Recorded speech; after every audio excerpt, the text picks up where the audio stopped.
ঘড়িতে বাজছে রাত 10টা 10 আর আমি বসে রয়েছি আমার বাড়ির একদম সামনে। যেই পোর্শনটা আছে, ঘরের কাজ হচ্ছে, ভাঙা অবস্থা এখনো রয়েছে, তো পুরোটা এখনো কমপ্লিট হয়নি। তো যেটা দেখাবো এই যে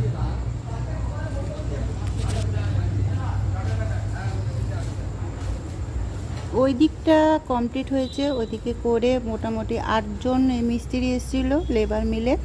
তো এখন রয়েছে 4জন, বাকি 4জন চলে গেছে, ওরা কাজ করছে। এই পোর্শনটা এখনও কমপ্লিট হয়নি। ওই দিকটা নেট সিমেন্ট করা হয়ে গেছে, এদিকটা নেট সিমেন্ট এখন করবে। মোটামুটি রাত্রে 12টা 1টা বেজে যেতে পারে এটা পুরোটা ফিনিশ করতে। তো এই পরিস্থিতি, এখনও মিস্ত্রিরা কাজ করছে, ওদের সাথে আমাদেরও জেগে থাকতে হবে। তো কটায় কাজ শেষ হয় অবশ্যই দেখাবো।